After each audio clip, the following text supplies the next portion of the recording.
दोस्तों हम आज हड़प्पा सभ्यता के बारे में पढ़ेंगे जो क्लास 11th की एनसीईआरटी में दिया गया है। क्लास 11th की एनसीईआरटी में जो पहला चैप्टर है वो है हड़प्पा सभ्यता। और हड़प्पा सभ्यता में आपको किन चीज़ों के बारे में पढ़ना है, तो हड़प्पा सभ्यता में जो ईंटें मिले हैं, जो मनके मिले हैं और जो अस्थियां मिली हैं, इन्हीं 3 चीज़ों के बारे में आपको इस चैप्टर में बताया गया है। हम विस्तार से इन चीज़ों के बारे में पढ़ेंगे। आप धैर्य के साथ बने रहिए।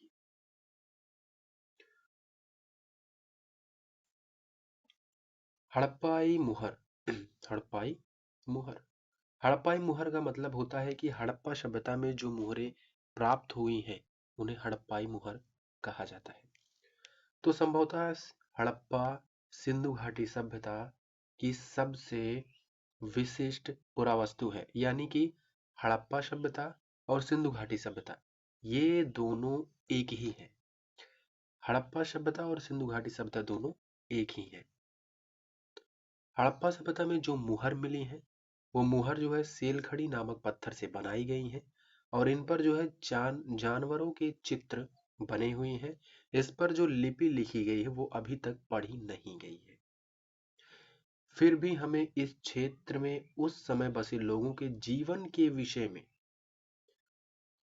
उनके द्वारा पीछे छोड़ी गई पुरावस्तुओं के विषय में जानकारी प्राप्त हुई है। उनके द्वारा छोड़ी गई जो चीजें हैं, जो पुरावस्तु हैं, उनमें उनका घर है यानी आवास है, मृदभांड है, बड़े बड़े बर्तन, आभूषण है, औजार है तथा मोहरों, ये सब चीजें उनके द्वारा छोड़ी गई थी और इन्हीं सब चीजों के आधार पर पता लगाया गया है।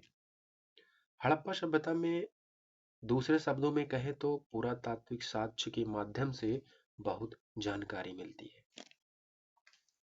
अब हम देखेंगे कि हड़प्पा सभ्यता के विषय में क्या और कैसे जानते हैं।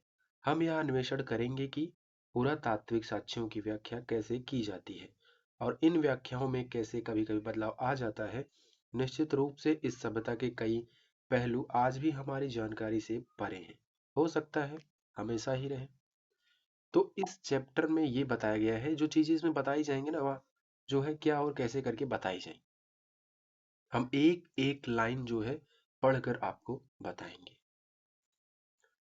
पारिभाषिक शब्द, स्थान तथा काल, इन सब के बारे में देखेंगे। सिंधु घाटी सभ्यता को हड़प्पा संस्कृति भी कहा जाता है, इसको आप अंडरलाइन कर लीजिएगा। सिंधु घाटी सभ्यता को हड़प्पा संस्कृति भी कहा जाता है। पुरातात्विक संस्कृति शब्द का प्रयोग पुरावस्तुओं के ऐसे समूह के लिए करते हैं जो एक विशिष्ट शैली के होते हैं। यानी कि इसके आगे जो ये संस्कृति लगा है, ये संस्कृति इन्होंने किस लिए लगाई है, तो कहते हैं कि पुरातात्विक संस्कृति शब्द का प्रयोग पुरावस्तुओं के एक ऐसे समूह के लिए करते हैं जो एक विशिष्ट शैली के होते हैं और सामान्यतः एक साथ मिलते हैं, एक विशेष भौगोलिक क्षेत्र में मिलते हैं और एक कालखंड से संबंधित होते हैं। हड़प्पा सभ्यता के संदर्भ में इन विशिष्ट पुरावस्तुओं में क्या क्या मिले हैं, तो मुहरे मिले हैं, मनके मिले हैं, बाट, पत्थर के फलक, पकी हुई ईंटें सम्मिलित हैं, यानी इतनी चीजें पुरावस्तुओं के रूप में मिले हैं। और ये जो चीजें मिले हैं कहाँ से संबंधित हैं, तो ये अफगानिस्तान से मिले हैं, जम्मू से मिले हैं, बलूचिस्तान बलूचिस्तान जो पाकिस्तान में है, गुजरात जैसे क्षेत्रों से मिली है, जो एक दूसरे से लंबी दूरी पर स्थित है, जो एक दूसरे से लंबी दूरी पर स्थित है। इस सभ्यता का नामकरण के बारे में देखते हैं। तो हड़प्पा नामक स्थान जहां यह संस्कृति पहली बार खोजी गई, जहां यह संस्कृति पहली बार खोजी गई, इसीलिए हड़प्पा सभ्यता रखा गया, क्योंकि हड़प्पा में ही पहली बार इस संस्कृति का खोज हुआ था। अब हड़प्पा संस्कृति का जो काल है निर्धारण है, काल निर्धारण वो 2600 ईसा पूर्व से 1900 ईसा पूर्व के बीच किया गया है। इस क्षेत्र में इस सभ्यता से पहले सॉरी इस क्षेत्र में सभ्यता से पहले और बाद में भी संस्कृतियां जो है अस्तित्व में, यानी कि ये जो सभ्यता थी इससे पहले भी संस्कृतियां थी और इसके बाद भी संस्कृतियां थी। जिन्हें हम आरंभिक यानी पहले और परिवर्ती यानी कि बाद वाले के बारे में कह रहा है, जिन्हें हम आरंभिक तथा परिवर्ती हड़प्पा कहा जाता है। इन संस्कृतियों से हड़प्पा सभ्यता को अलग करने के लिए कभी कभी इसे विकसित हड़प्पा सभ्यता भी कहा जाता है। इसको अंडरलाइन कर लीजिएगा कि अगर हम इन जो आरंभिक तथा परिवर्ती हड़प्पा कहा जाता है जिन संस्कृतियों को, अगर हम इनसे हड़प्पा सभ्यता को अलग कर लें तो इसे हम विकसित हड़प्पा संस्कृति भी कहा जाता है, यानी कि कह सकते हैं विस्तृत हड़प्पा संस्कृति भी। अगले चैप्टर अब देखते हैं। तो हमने अभी वहां देखा था कि ये आपको दिखा रहे हैं कि 2600 ईसा पूर्व और 1900 ईसा पूर्व। जो ईसा पूर्व है वो कहाँ से आया, इन सब के बारे में थोड़ा विस्तार से देखते हैं। अंग्रेजी में बीसी, हिंदी में ईसा पूर्व। ईसा पूर्व का मतलब है बीसी और बीसी का मतलब है हिंदी में ईसा पूर्व। बीसी का जो नेम है फुल फॉर्म वो है बिफोर क्राइस्ट, यानी कि ईसा पूर्व। ईसा ईसवी ई और पूर्व मतलब है ईसा पूर्व। कभी कभी आप तिथियों से पहले एडी, हिंदी में ईसवी कहते हैं, लिखा पाते हैं। एडी का जो फुल फॉर्म होता है वो होता है एनो डोमनी। एनो डोमनी जो होता है ये नामक, ये जो एनो डोमनी है ये दो लैटिन शब्दों से बना है। किससे बना है, दो लैटिन शब्दों से मिलकर बना हुआ। इसका तात्पर्य है ईसा मसीह के जन्म के वर्ष से। ईसा मसीह के जन्म के वर्ष से है। आजकल एडी की जगह सीई, क्या सीई, और बीसी की जगह बीसीई का प्रयोग होता है। सीई अक्षरों का प्रयोग, सीई मतलब होता है कॉमन एरा। सी और ई, सॉरी, सी और ई जो है इसका जो अर्थ होता है वो है कॉमन एरा, और बीसीई का अर्थ है, सॉरी,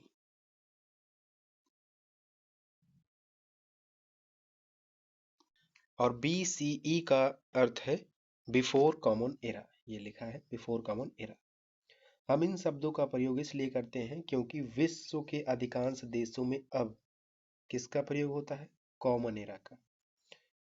कभी कभी अंग्रेजी के बीपी अक्षरों का भी प्रयोग होता है जिसका तात्पर्य है बिफोर प्रेजेंट। क्या है, बिफोर प्रेजेंट। लेकिन इस पुस्तक में आपको बीसीई और सीई, ईसा पूर्व, ईसवी, इन्हीं सब चीजों से रिलेटेड आपको बताया जाएगा। अब एक देखते हैं कि आरंभिक तथा विकसित जो हड़प्पा संस्कृतियां हैं वहां पर जो आपके बस्तियां मिली हैं वो कितने कितने हैं। ये आंकड़े भी कभी कभी पूछ लेता है। तो सिंध और चोलिस्तान, चोलिस्तान कहाँ है, तो जो थार रेगिस्तान है, थार रेगिस्तान से लगा हुआ जो पाकिस्तान, यानी कि पाकिस्तान का जो रेगिस्तानी क्षेत्र है उसी को जो है चोलिस्तान कहते हैं। ठीक। बस्तियों की संख्या आप जो है इसमें देख लीजिए, वैसे ज्यादा इंपॉर्टेंट नहीं है ये। आरंभ क्या है, आप एक सॉन्ग भी सुने होंगे, आरंभ है प्रचंड बोले मस्तकों के झुंड। काफी अच्छा सॉन्ग है, सुनना चाहिए। तो आरंभ की बात करें तो इस क्षेत्र में विकसित हड़प्पा से पहले भी कई संस्कृतियां अस्तित्व में थी। ये संस्कृतियां अपनी विशिष्ट मृदभांड शैली से संबंधित थी, यानी कि जो यानी कि जो हड़प्पा संस्कृति से पहले की संस्कृतियां थी वो भी अपनी मृदभांड शैली से संबंधित थी, यानी कि अपनी अलग ही एक उसकी पहचान थी। इस संदर्भ में देखें तो हमें कृषि, पशुपालन तथा कुछ शिल्पकारी के साक्ष्य भी मिलते हैं। बस्तियां आमतौर पर छोटी होती थी। भाई पहले के लोग इतना मॉडर्न थोड़ी ना थे कि बड़ी बड़ी बस्तियां बनाएंगे। छोटी छोटी बस्तियां, कम लोग थे, छोटी छोटी बस्तियां होती थी, और इनमें बड़े आकार की संरचनाएं लगभग ना के बराबर थी। बड़े कहाँ होंगे, पहले के लोग बस खा ले और जी ले, अपना जिंदगी हो जाए, और क्या, ज्यादा थोड़ी ना कुछ कर पाते थे। ज्यादा नहीं सोचते थे कि आज के युग में जैसे हमको अपने पौत्र के लिए रखना है, हमको भैया अपने बेटों के लिए रखना है, ये सब नहीं सोचते थे। उनका मतलब था कि खाओ और जियो, बस ऐश करो, पर भोजन मिलता रहे। कुछ स्थलों पर बड़े पैमाने पर इलाकों में जलाए जाने के संकेत, लो भैया, और कुछ अन्य स्थलों के त्याग दिए जाने से ऐसा प्रतीत होता है कि जो आरंभिक हड़प्पा है तथा जो हड़प्पा सभ्यता है इनके बीच क्रम भंग है। कैसे, यानी कि जो हड़प्पा सभ्यता तो पहले मिला था और उसके बाद हड़प्पा सभ्यता था, यानी कि हड़प्पा सभ्यता और आरंभिक हड़प्पा सभ्यता इनके बीच क्या था, क्रमिक भंग था। आगे देखते हैं निर्वाह के तरीके।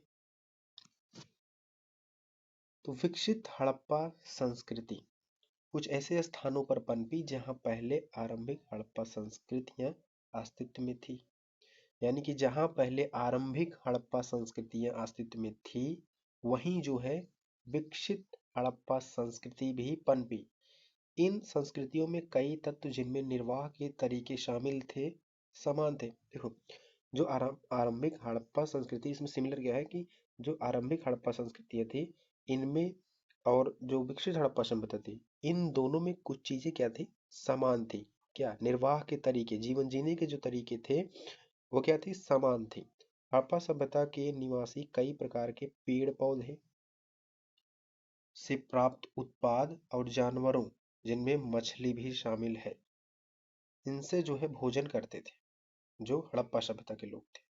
जले अनाज के दानों तथा बीजों की खोज से पुरातात्विक आहार संबंधी आदतों के विषय में जानकारी प्राप्त करने में सफल हो पाए हैं। किनसे, जो जले हुए अनाज थे और जो कुछ जो है बीजों की भी खोज हुई, तो इनसे जो है वो लोग क्या खाते थे इन सब चीजों का अनुमान लगा पाए।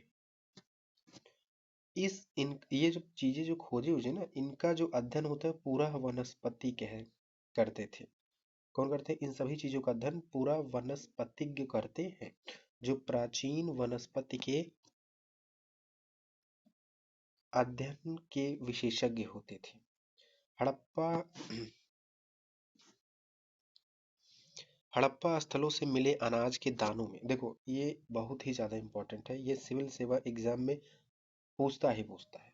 हड़प्पा स्थलों से, कहाँ से, हड़प्पा स्थलों से जो अनाज के दाने हैं उसमें क्या क्या, तो गेहूं, जौ, दाल, सफेद चना, तिल शामिल है। क्या क्या मिला है, गेहूं, जौ, दाल, सफेद चना तथा तिल शामिल है। बाजरे के दाने, ये जो बाजरा है ना, बाजरे के दाने गुजरात के स्थलों से प्राप्त हुए हैं। याद रखना, गुजरात के स्थलों से बाजरे के दाने प्राप्त हुए, और कहीं मत टिक मारना, ये पूछता है। चावल के दाने अपेक्षाकृत कहाँ कम पाए, यानी कि चावल के दाने अपेक्षाकृत कम पाए गए, ये एक बार फिर से देख लीजिए आप, ये बहुत ज्यादा इंपॉर्टेंट है आपके लिए। हड़प्पा स्थलों से जो अनाज के दाने मिले हैं उनमें गेहूं, जौ, दाल, सफेद चना तथा तिल शामिल है। और बाजरे के दाने गुजरात से, मतलब गुजरात से मिले हैं। चावल के दाने अपेक्षाकृत कम पाए गए हैं। ठीक, आगे देखते हैं। हड़प्पा स्थलों से मिली जानवरों की हड्डियां, किसकी, जानवरों की हड्डियां, उसमें भेड़ है, बकरी, भैंस, सुअर की हड्डियां शामिल है। ये भी बहुत ज्यादा इंपॉर्टेंट है, यानी कि आपको ऐसे क्वेश्चन पूछ सकता है कि हड़प्पा जो स्थल है यानी कि हड़प्पा स्थलों से किन जानवरों की हड्डियां मिली हैं, आपको ऑप्शन में दे देगा। अगर भेड़ है सही है, बकरी है सही है, मवेशियों में सही है, भैंस, सुअर, इन सभी की हड्डियां शामिल है। पूरा प्राणी विज्ञानियों अथवा जीव पुरातत्वविदों द्वारा किए गए अध्ययनों से संकेत मिलता है कि ये सभी जानवर पालतू थे। यानी कि भेड़, बकरी, भैंस तथा सुअर जो थे ये क्या थे, पालतू जानवर थे। जंगली प्रजातियां, कौन सी, जंगली प्रजातियां, जैसे वराह, वराह यानी कि सुअर, हिरण तथा घड़ियाल की हड्डियां भी मिली हैं। यानी कि पालतू जानवर में भेड़, बकरी, भैंस तथा सुअर की हड्डियां मिली हैं। और जो जंगली जानवर हैं, जो जंगली प्रजातियां हैं उनमें सुअर मिले हैं, सुअर को वहां कहते थे वराह, वराह मिले हैं, हिरण तथा घड़ियाल की हड्डियां भी मिली हैं। हम यह नहीं जान पाए हैं कि हड़प्पा निवासी स्वयं इन जानवरों का शिकार करते थे अथवा अन्य आखेटक समुदाय से इनका मांस प्राप्त करते थे। मछली तथा पक्षियों की हड्डियां भी मिली हैं। मछली तथा हड्डियों की, मतलब मछली तथा पक्षियों की हड्डियां भी मिली हैं। हड़प्पा स्थलों से मिली जानवरों की हड्डियों में मवेशियों में जैसे भेड़, बकरी, भैंस, सुअर की हड्डियां शामिल हैं। पूरा प्राणी विज्ञानियों अथवा जीव पुरातत्वविदों द्वारा किए गए अध्ययनों से संकेत मिलता है कि ये सभी जो जानवर हैं ये पालतू हैं और जंगली प्रजातियों में जैसे वराह, हिरण तथा घड़ियाल की हड्डियां मिली।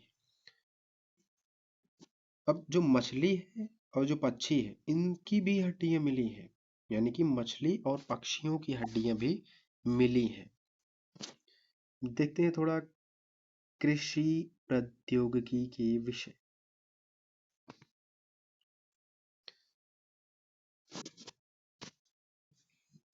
अनाज के दानों से कृषि के संकेत मिलते हैं। कृषि के संकेत मानी कि जो पुरातत्वविद थे उन्होंने कैसे लगाया कि कृषि के संकेत हैं। तो जो अनाज के दाने, अभी आपने पढ़ा कुछ देर पहले कि जले हुए अनाज, यानी कि अनाज को दानों से कृषि के संकेत मिलते हैं। पर वास्तविक कृषि विधियों के विषय में स्पष्ट जानकारी मिलना कठिन है।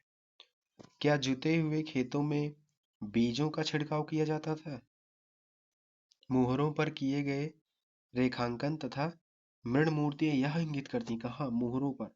जो मुहर है उस पर जो रेखांकन की गई हैं और जो मृण मूर्तियां यानी मिट्टी की जो मूर्तियां हैं यह इंगित करती हैं कि वृषभ यानी कि बैल के विषय में जानकारी थी। उस समय के लोगों को वृषभ के विषय में जानकारी थी और इस आधार पर पुरातत्वविद यह मानते हैं कि खेत जोतने के लिए बैलों का प्रयोग होता था। खेत जोतने के लिए बैलों का प्रयोग होता था क्योंकि उस समय के लोगों को वृषभ यानी कि बैलों के विषय में जानकारी थी। साथ ही चोलिस्तान, जो आपको हमने बताया पाकिस्तान का जो थार रेगिस्तान है उसको चोलिस्तान के नाम से जाना जाता है। तो चोलिस्तान के कई स्थलों और बनावली, ये बहुत ही ज़्यादा इम्पोर्टेंट है। चोलिस्तान के कुछ स्थलों और बनवाली, बनवाली कहाँ है? तो हरियाणा में है। बनवाली से मिट्टी के बने हल के प्रतिरूप मिले। आपसे क्वेश्चन पूछ सकता है कि मिट्टी के बने हल के कहाँ से मिले हैं? तो आप इंडिया में पूछेगा तो बोल देंगे अब हरियाणा यानी कि बनावली। अगर ओवरऑल पूछे तो चोलिस्तान के कुछ कई स्थलों से मिले हैं और बनावली से मिट्टी के बने जो हल हैं वो मिले हैं। इसके अतिरिक्त पुरातत्वविदों को कालीबंगा, कालीबंगा कहाँ है? राजस्थान में। वहां से क्या मिले हैं? जुते हुए खेत का साक्ष्य मिले हैं जो आरंभिक हड़प्पा स्थलों से संबंधित है। इस खेत में हल रेखाओं के दो समूह एक दूसरे को समकोण पर काटते हुए विद्यमान थे। ये जो है मेंस में, यानी कि ये आपको सिविल सेवा एग्जाम में पूछ सकता है कि इस खेत में हल जो रेखा है वो एक दूसरे को समकोण पर काटते हुए विद्यमान थे, जो दर्शाते हैं कि एक साथ दो अलग अलग फसलें उगाई जाती थी। यानी अब देख सकते हैं आप कि पुरातत्वविद जो है यह मानते हैं कि खेत जोतने के लिए बैलों का प्रयोग होता था और जो है मिट्टी के बने हल भारत में बनावली से मिले हैं और जुते हुए खेत कालीबंगा से मिले हैं। और हल की दो रेखाओं से ऐसा प्रतीत होता है कि ये एक दूसरे को समकोण पर काटते हैं, जो यह दर्शाते हैं कि एक साथ दो अलग अलग फसलें उगाई जाती थी। पुरातत्वविदों ने फसलों की कटाई के लिए प्रयुक्त अनाजों को पहचानने का भी प्रयास किया। क्या किया? प्रयुक्त अनाजों को पहचानने का भी प्रयास किया। क्या हड़प्पा सभ्यता के लोग लकड़ी के हत्थे में बिठाए गए पत्थरों के फलकों का प्रयोग किया करते थे या फिर वे धातु के औजारों का प्रयोग करते थे? अभी आगे आप जानेंगे किसका प्रयोग करते थे। अधिकांश हड़प्पा स्थल अर्ध शुष्क क्षेत्रों में स्थित है। ये देखो भैया, हड़प अधिकांश जो हड़प्पा स्थल है अर्ध शुष्क क्षेत्रों में स्थित है जहां संभवतः कृषि के लिए सिंचाई की आवश्यकता पड़ती होगी, क्योंकि वहां पर वर्षा कम होती तो कृषि की सिंचाई के लिए क्या होगा? कृषि के लिए सिंचाई की आवश्यकता पड़ती होगी। ठीक। अफगानिस्तान में शोतुरघोई नामक हड़प्पा स्थल से नहरों के कुछ अवशेष मिले हैं। बहुत सही। यानी कि जो शोतुरघोई है कहाँ है? अफगानिस्तान में है। वहां से कौन से हड़प्पा स्थल मिले हैं? तो नहरों के कुछ अवशेष मिले हैं, परंतु पंजाब और सिंध में नहीं। यानी कि पंजाब और सिंध में नहीं मिले हैं, लेकिन अफगानिस्तान के शोतुरघोई नामक हड़प्पा स्थल से नहरों के कुछ अवशेष मिले हैं। ऐसा संभव है कि प्राचीन नहरें बहुत पहले ही गाद से भर गई थी। जो पहले की जो नहरें थी, गाद मतलब जो कचड़ा वगैरह होती है, उनसे बहुत पहले ही भर चुकी थी या भर गई थी। ऐसा भी हो सकता है कि कुओं से प्राप्त पानी का ये लोग इस्तेमाल करते होंगे। कुओं से प्राप्त पानी का ये लोग क्या करते होंगे, इस्तेमाल करते होंगे सिंचाई के लिए। इसके अतिरिक्त धौलावीरा से, कहाँ से, धौलावीरा से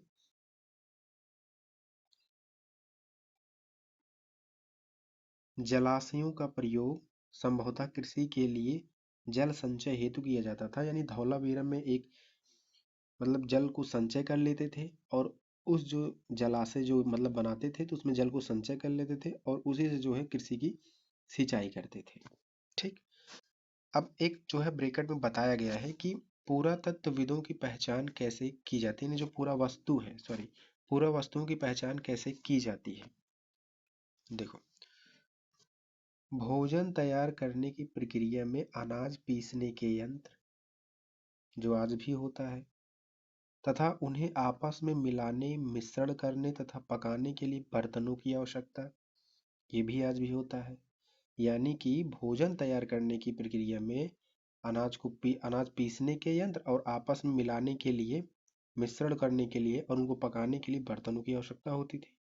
इन सभी को पत्थर, धातु तथा मिट्टी से बनाया जाता था। उस समय इन सब चीजों को, आज के समय तो स्टील का सब लोग प्रयोग करते हैं, लेकिन उस समय पत्थर, धातु और मिट्टी से बनाया जाता था।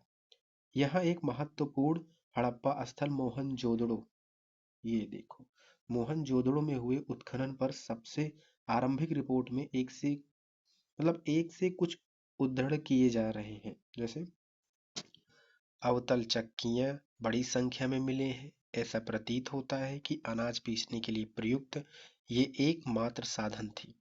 साधारणतः ये चक्कियां स्थूलतः कठोर, कंकरीले, अग्निज तथा बलुआ पत्थर से निर्मित थी और आमतौर पर इनमें से अत्यधिक प्रयोग के संकेत मिले। चूंकि इन चक्कियों के तल सामान्यतः उत्तल हैं, निश्चित रूप से इन्हें जमीन में अथवा मिट्टी में जमा कर रखा जाता होगा, जिससे इन्हें हिलने से रोका जा सके। दो मुख्य प्रकार की चक्कियां मिली हैं। एक वे हैं जिन पर एक दूसरा छोटा पत्थर आगे पीछे चलाया जाता था, जिससे निचला पत्थर खोखला हो गया था, तथा दूसरी वे जिनका प्रयोग संभवतः केवल सालन या तरी बनाने के लिए सालन या तरी बनाने के लिए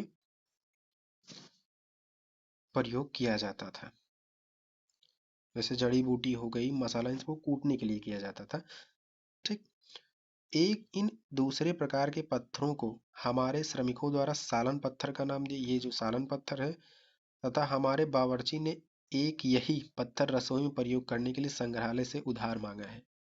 ठीक। देखो, आप इस समय गांव में जो लोग रहते होंगे उसको सिल और लोढ़ा बोलते हैं। वो ये रहा।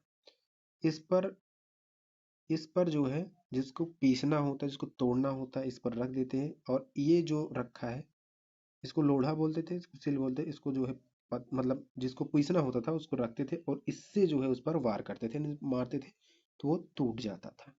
ठीक। तो इसी प्रकार की चीजें वहां भी जो है मिली थी। मोहनजोदड़ो के बारे में बात करते हैं। एक नियोजित शहरी केंद्र, संभवतः हड़प्पा सभ्यता का सबसे अनूठा पहल शहरी केंद्रों का विकास था। आइए ऐसे ही एक केंद्र मोहनजोदड़ो को और सूक्ष्मता से देखते हैं। हालांकि मोहनजोदड़ो सबसे प्रसिद्ध पुरा स्थल है, सबसे पहले खोजा गया स्थल हड़प्पा है। देखो, ये आप मार्क कर लेंगे कि सबसे पहले खोजा गया स्थल हड़प्पा है, इसीलिए इस सभ्यता का नाम हड़प्पा सभ्यता पड़ा। बस्ती दो भागों में विभाजित थी। हड़प्पा सभ्यता में बस्ती जो है वो दो भागों में विभाजित थी। एक छोटा लेकिन ऊंचाई पर बनाया गया था। यानी कि एक छोटा था लेकिन वो कहाँ बनाया गया था, वो ऊंचाई पर बनाया गया था। और दूसरा कहीं अधिक बड़ा, दूसरा बड़ा लेकिन वो नीचे बनाया गया था। लेकिन वो कैसे बनाया गया था, लेकिन वो नीचे बनाया गया था। यहाँ आप देख सकते हैं। देखो, ये कैसा है, ये छोटा है, ये कैसा है, बड़ा है, ये ऊंचाई पर बनाया गया। यानी कि जो छोटा है वो ऊंचाई पर बनाया गया है और जो बड़ा है उसे नीचे बनाया गया है। ठीक, देखते हैं क्या बताया गया है इनके बारे में। देखिए,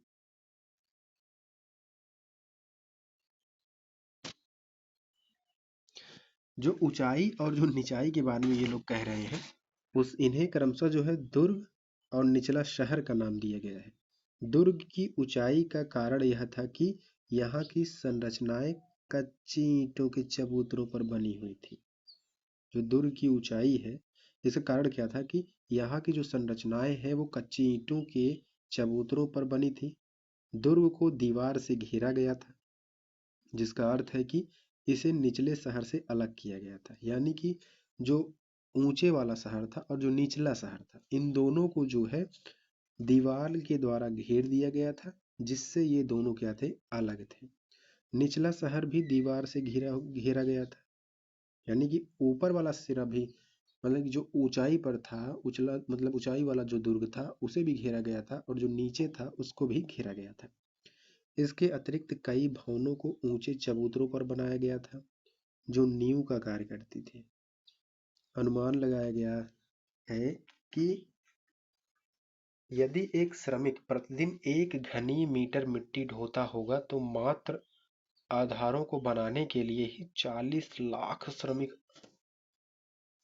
दिवसों अर्थात बहुत बड़े पैमाने पर श्रम की आवश्यकता पड़ी होगी। अब आजकल क्या है कि ऐसे ऐसे सिस्टम आ गए हैं जो जहाँ मनुष्य की आवश्यकता ही नहीं पड़ती, लेकिन पहले जो होता था, कोई भी कार्य करते थे उसमें मनुष्य ही पूरा अपना श्रम लगाता था। यही कह रहे हैं कि जो निचला शहर था उसको भी दीवार से घेरा गया था, और जो ऊंचे पर मतलब शहर था उसको भी घेरा गया था। कई भवनों को ऊंचे जो है चबूतरे पर बनाया गया था, जो नींव का कार्य करते थे। अब देखिए, एक चबूतरों के यथास्थान बनाने के बाद शहर का सारा भवन निर्माण कार्य चबूतरों पर एक निश्चित क्षेत्र तक सीमित था। इसलिए ऐसा प्रतीत होता है कि पहले बस्ती का नियोजन किया गया था और फिर उसके अनुसार कार्यान्वयन। नियोजन के अन्य लक्षणों में ईंटें शामिल है, जो भले ही धूप में सुखाकर अथवा भट्टी में पकाकर मतलब बनाई गई हो। ईंटें, ठीक, एक निश्चित अनुपात की होती थी, जहां लंबाई, चौड़ाई और ऊंचाई क्रमशः 4 गुनी और 2 गुनी होती थी। इस प्रकार की ईंटें सभी हड़प्पा बस्तियों में प्रयोग में लाई गई थी। ठीक है, हड़प्पा की दुर्दशा देखते हैं। हालांकि हड़प्पा सबसे पहले खोजा गया स्थल था, इसे ईंट चुराने वालों ने बुरी तरह नष्ट कर दिया। 1875 में ही भारतीय पुरातत्व सर्वेक्षण के पहले जनरल अलेक्जेंडर कनिंघम, जिन्हें सामान्यतः भारतीय पुरातत्व का जनक भी कहा जाता है, आप इसको नोट कर लीजिए। भारतीय पुरातत्व का जनक किसे कहा जाता है? अलेक्जेंडर कनिंघम को कहा जाता है। प्राचीन स्थल से ले जाई गई ईंटों की मात्रा लगभग 100 मील लंबी लाहौर तथा मुल्तान के बीच रेल की पटरी, कहाँ, लाहौर तथा मुल्तान के बीच रेल की पटरी के लिए ईंट बिछाने के लिए पर्याप्त थी। इस प्रकार इस स्थल की कई प्राचीन संरचनाएं नष्ट कर दी गई। इसके विपरीत मोहनजोदड़ो कहीं बेहतर संरक्षित था। नालों का निर्माण देखते हैं।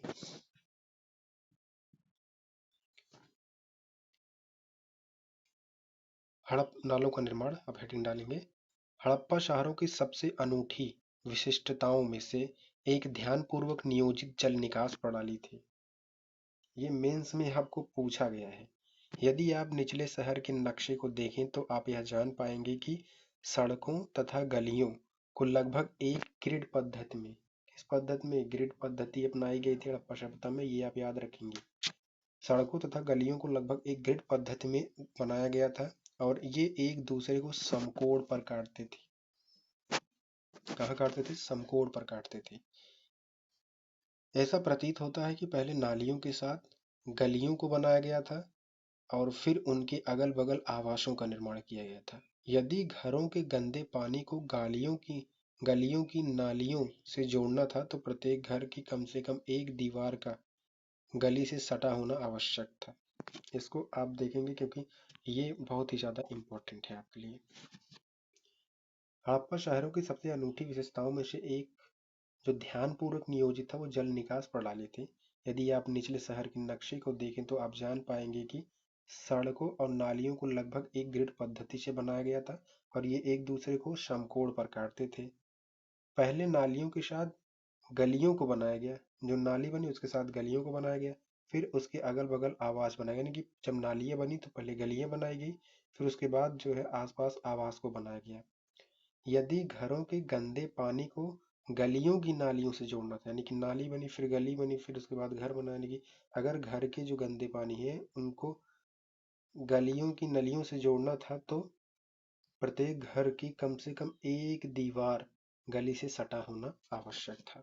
बहुत ही बेहतरीन जो है इसका प्रयोग ये लोग किए, मतलब नाली उली का प्रयोग किए थे, जो आज भी देखेंगे ना उतना अच्छा नहीं कर पाते थे। दुर्ग देखते हैं। अधिकांश हड़प्पा बस्तियों में एक छोटा ऊंचा पश्चिमी तथा एक बड़ा लेकिन निचला, वही दुर्ग जो पढ़े थे वही है, एक बड़ा लेकिन निचला पूर्वी भाग है, पर इस नियोजन में विविधताएं भी थी। धौलावीरा तथा लोथल जैसे स्थलों पर पूरी बस्ती किलेबंदी थी। तो ये देखेंगे आप, इसको याद रखेंगे कि हड़प्पा और यानी कि हड़प्पा सभ्यता में धौलावीरा तथा लोथल ये जो है पूरी बस्ती इनकी जो है क्या थी, किलेबंदी थी तथा शहर के कई हिस्से भी दीवारों से घेर कर अलग किए गए थे। लोथल में दुर्ग दीवार से घिरा तो नहीं था पर कुछ ऊंचाई पर बनाया गया था। लो ये देखेंगे, लोथल का जो दुर्ग था वो दीवार से घिरा हुआ नहीं था, हाँ लेकिन ऊंचाई पर था ये। ठीक। गृह स्थापत्य देखते हैं।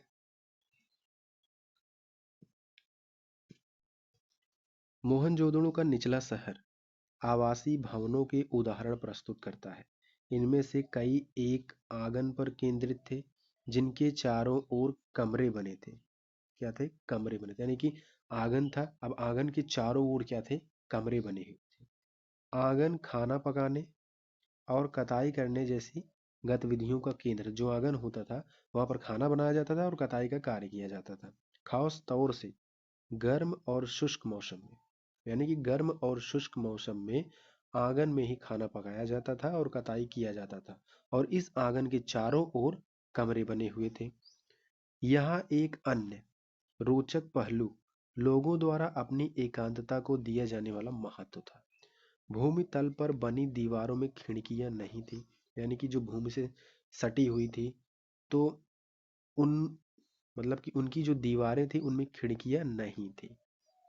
इसके अतिरिक्त मुख्य द्वार से आंतरिक भाग अथवा आंगन का सीधा अवलोकन नहीं होता था।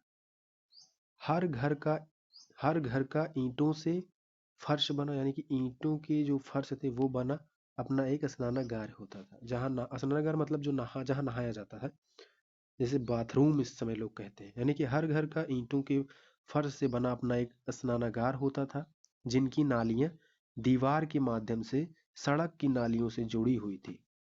नालियां जो है वो दीवार के माध्यम से सड़क की नालियों से जुड़ी हुई थी।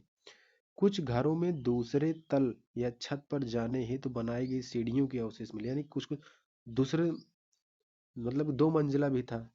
कुछ कुछ जो सीढ़ियां थी वो किससे बनी हुई थी, तो मतलब सीढ़ियों के भी जो है अवशेष मिले हैं। कई आवासों में कुएं भी हैं, कई घरों में कुएं भी मिले हैं, जो अधिकांशतः एक ऐसे कक्ष में बनाए गए थे जिसमें बाहर से आया जा सकता था, यानी कि बाहर के लोग भी आकर पानी ले जा सके, और जिनका प्रयोग संभवतः राहगीरों द्वारा किया जाता था। विद्वानों ने अनुमान लगाया कि मोहनजोदड़ो में कुओं की कुल संख्या लगभग कितनी थी? 700 थी। कितना था? 700 थी। इसको एक बार और देखते हैं। तो मोहनजोदड़ो का निचला शहर आवासीय भवनों के उदाहरण प्रस्तुत करता है। इनमें से कई एक आंगन पर केंद्रित है जिनके चारों ओर कमरे बने थे। गर्म और शुष्क मौसम में आंगन जो होता था वहां पर खाना पकाया जाता था, कताई का कार्य किया जाता था। भूमि तल पर जो बनी दीवारें थी उनमें खिड़कियां नहीं होती थी, और जो आंगन होता था उसका जो आंतरिक भाग था वो मुख्य द्वार से सीधा लगा हुआ नहीं था। हर घर में जो है एक स्नानागार होता था जो ईंटों के फर्श से बना हुआ था, जिसकी नालियां जो है दीवार के माध्यम से सड़क की नालियों से मिली हुई थी। कुछ घरों में दूसरे तल या छत पर जाने हेतु सीढ़ियों के भी अवशेष मिले हैं। कई आवासों में कुएं भी हैं जो एक ऐसे कक्ष में बनाए थे जिनसे बाहर के लोग भी आकर पानी पी सके। इनका प्रयोग राहगीरों द्वारा किया जाता था। विद्वानों ने अनुमान लगाया कि मोहनजोदड़ो में कुओं की जो कुल संख्या है वो कितनी है, 700 थी। ठीक, ये रहा, आप इसे देख सकते हैं।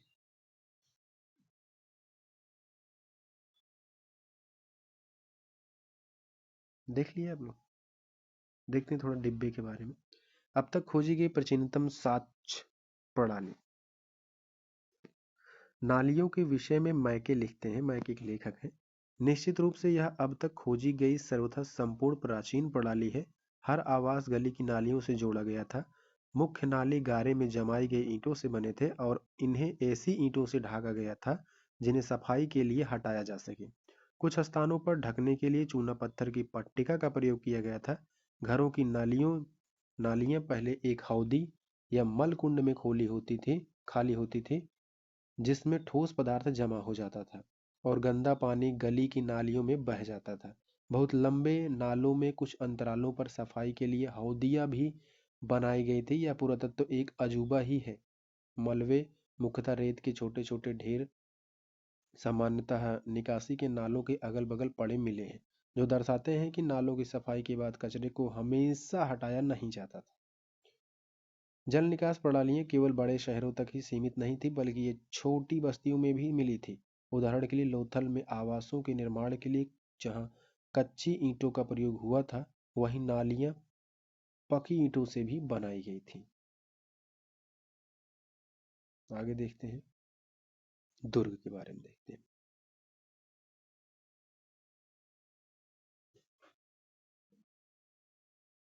दुर्ग, अब हेडिंग है आपका दुर्ग। दुर्ग पर हमें ऐसी संरचनाओं के साक्ष्य मिलते हैं जिनका प्रयोग संभवतः विशिष्ट सार्वजनिक प्रयोजनों के लिए किया जाता था।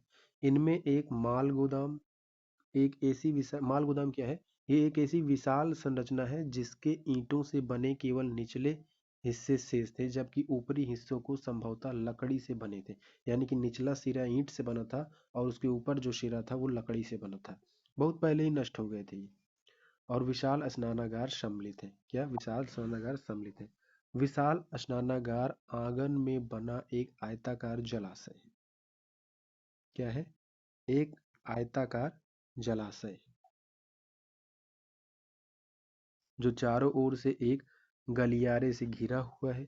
जलाशय के तल तक जाने के लिए इसके उत्तरी और दक्षिणी भाग में दो सीढ़ियां बनी थी। जलाशय के किनारों पर ईंट को जमाकर तथा जिप्सम ईंट को जमाया गया था और जिप्सम के जो गारे थे उसका प्रयोग करके इसे जलबद्ध किया गया था। इसके तीनों ओर कक्ष बने हुए थे जिनमें से एक में एक बड़ा कुआं था। जलाशय से पानी एक बड़े नाले में बह जाता था। इसके उत्तर में एक गली के दूसरी ओर एक अपेक्षाकृत छोटी संरचना थी जिसमें 8 स्नानागार बनाए गए थे। एक गलियारे के दोनों ओर चार चार स्नानागार बने थे। प्रत्येक स्नानागार से नालियां गलियारे के साथ साथ बने एक नाले में मिलती थी। इस संरचना का अनोखापन तथा दुर्ग क्षेत्र में कई विशिष्ट संरचनाओं के साथ इनके मिलने से इस बात का स्पष्ट संकेत मिलता है कि इसका प्रयोग किसी प्रकार के विशेष अनुष्ठानिक स्नान के लिए किया जाता था। तो दोस्तों आज आप यहीं तक देखेंगे और आपको अगर इसका अगला पार्ट चाहिए यानी इसके आगे का पार्ट चाहिए तो आप प्लीज़ कमेंट करिएगा। हम आपको इसके आगे का प्रोवाइड करेंगे जब आप कमेंट करेंगे। और आपको ये सेशन कैसा लगा प्लीज़ आप कमेंट करके बताएंगे। अब हम आपको एक सरसरी निगाह से जल्दी जल्दी इसको हम आपको बता देंगे। देखिए,